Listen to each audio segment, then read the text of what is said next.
श्री परमात्मने नमः।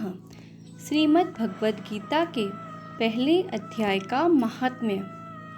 श्री पार्वती जी ने कहा, भगवान आप सब तत्वों के ज्ञाता हैं। आपकी कृपा से मुझे श्री विष्णु संबंधी नाना प्रकार के धर्म सुनने को मिले जो समस्त लोक का उद्धार करने वाले हैं।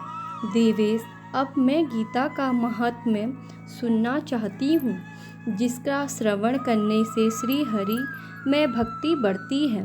श्री महादेव जी बोले, जिनका विनिग्रह अलसी के फूल की भांति श्याम वर्ण का है, पक्षी राज गरुड़ ही जिनके वाहन है, जो अपनी महिमा से कभी चक्षु नहीं होते तथा शेषनाग की सैया पर शयन करते हैं, उन भगवान महाविष्णु की हम उपासना करते हैं। एक समय की बात है, मूर दैत्य के नाशक भगवान विष्णु शेषनाग के रमणीय आसन पर सुखपूर्वक विराजमान थे। उस समय समस्त लोगों को आनंद देने वाली भगवती लक्ष्मी जी ने आदरपूर्वक प्रश्न किया। श्री लक्ष्मी जी ने पूछा, भगवान आप संपूर्ण जगत का पालन करते हुए भी अपने ऐश्वर्य के प्रति उदासीन से होकर जो इस क्षीर सागर में नींद ले रही हैं, इसका क्या कारण है? श्री भगवान बोले, सुमुखी, मैं नींद नहीं लेता हूँ, अपितु तत्व का अनुसरण करने वाली अंतर्दृष्टि के द्वारा अपने ही माहेश्वर तेज का साक्षात्कार कर रहा हूँ। देवी, यह वही तेज है जिसका योगी पुरुष कुशाग्र बुद्धि के द्वारा अपने अंतःकरण में दर्शन करते हैं तथा जिसके मीमांसक विद्वान वेदों का सार तत्व निश्चित करते हैं। वह महेश्वर तेज एक अजर प्रकाश स्वरूप आत्मरूप, रोग शोग से रहित अखंड आनंद का पुंज, निष्पन्द तथा द्वैत रहित है। इस जगत का जीवन उसी के अधीन है, मैं उसी का अनुभव करता हूँ। देवेश्वरी, यही कारण है कि मैं तुम्हें नींद लेता सा प्रतीत हो रहा हूँ। श्री लक्ष्मी जी ने कहा, ऋषिकेश, आप ही योगी पुरुषों के ध्येय हैं, आपके अतिरिक्त भी कोई ध्यान करने योग्य तत्व है। यह जानकर मुझे बड़ा कौतूहल हो रहा है। इस चराचर जगत की सृष्टि और संहार करने वाले स्वयं आप ही हैं। आप सर्वसमर्थ हैं। इस प्रकार की स्थिति में होकर भी यदि आप उस परम तत्व से भिन्न हैं, तो मुझे उसका बोध कराइए। श्री भगवान बोले, प्रिय, आत्मा का स्वरूप द्वैत और अद्वैत से पृथक, भाव और अभाव से मुक्त तथा आदि और अनंत से रहित है। शुद्ध ज्ञान के प्रकाश से उपलब्ध होने वाला तथा परमानंद स्वरूप होने के कारण एकमात्र सुंदर है। वही मेरा ईश्वरीय रूप है। आत्मा का एक तत्व ही सबके द्वारा जानने योग्य है। गीता शास्त्र में उसी का प्रतिपादन हुआ है।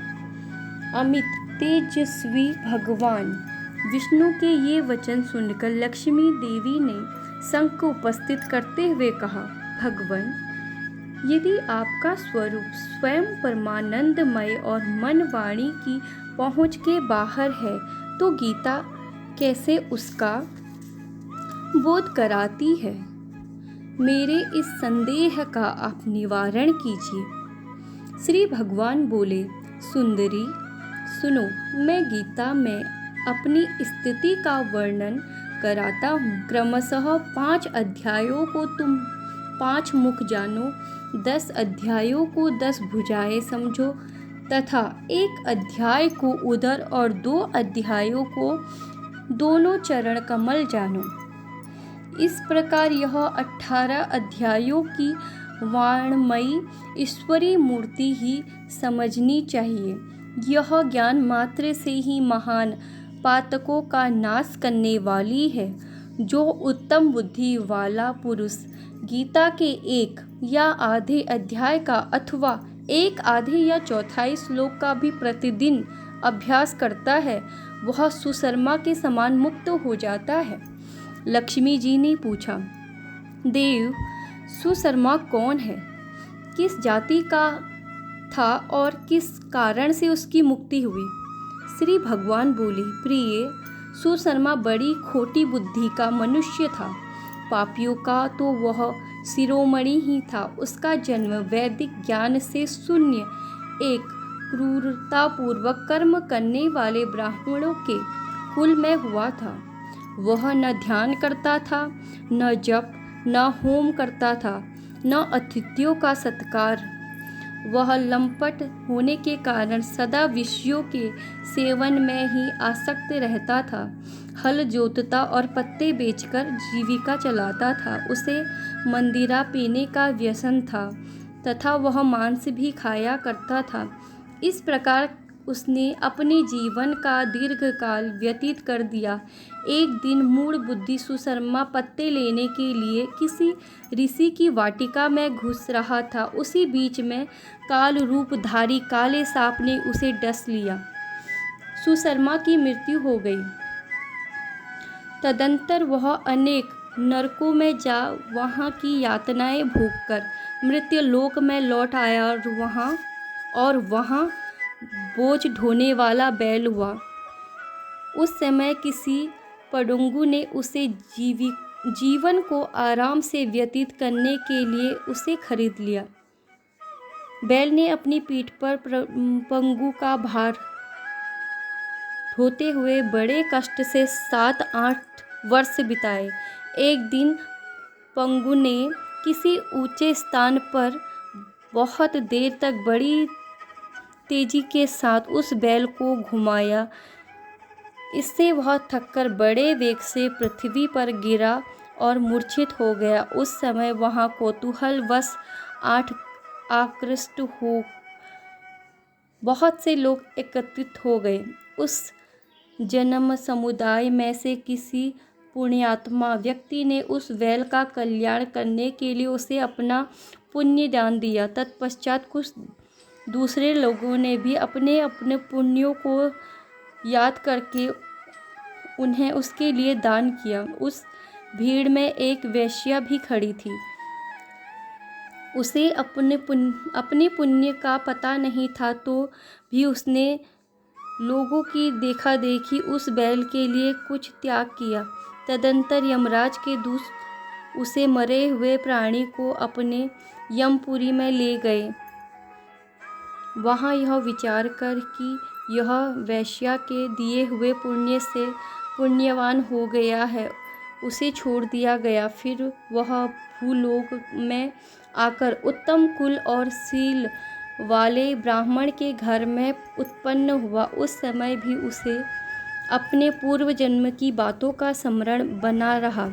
बहुत दिनों के बाद अपने अज्ञान को दूर करने वाले कल्याण तत्व का जिज्ञासु होकर वह उस वेश्या के पास गया और उसके दान की बात बताते हुए उसने पूछा, तुमने कौन सा पुण्य दान किया था? वेश्या ने उत्तर दिया, वह पिंजरे में बैठा हुआ तोता प्रतिदिन कुछ पढ़ता है, उससे मेरा अंतःकरण पवित्र हो गया। उसी का पुण्य मैंने तेरे लिए दान किया था। इसके बाद उन दोनों ने तोते से पूछा। तब उस तोते ने अपने पूर्व जन्म का स्मरण कराते हुए प्राचीन इतिहास कहना आरंभ किया। सुक बोला, पूर्व जन्म में मैं विद्वान होकर भी विद्वानता के अभिमान से मोहित रहता था। मेरा राग द्वेष इतना बढ़ गया था कि मैं गुणवान विद्वानों के प्रति भी ईर्ष्या भाव रखने लगा। फिर समयानुसार मेरी मृत्यु हो गई और मैं अनेकों घृणित लोकों में भटकता फिरता इसके बाद इस लोक में आया।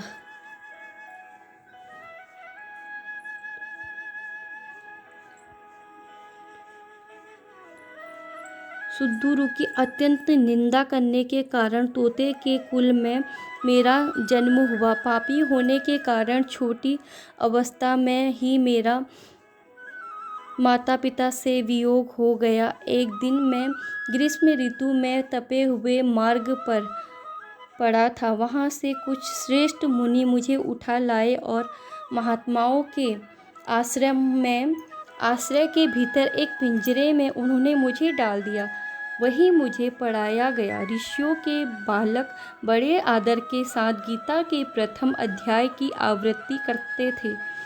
उन्हीं से सुनकर मैं भी बारंबार पाठ करने लगा। इसी बीच में एक चोरी करने वाले बहेलिये ने मुझे वहाँ से चुरा लिया। तत्पश्चात इस देवी ने मुझे खरीद लिया। यही मेरा वृत्तांत है, जिसे मैंने आप लोगों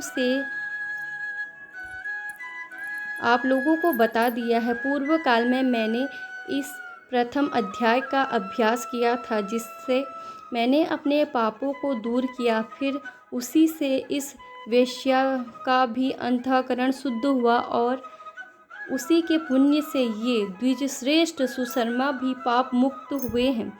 इस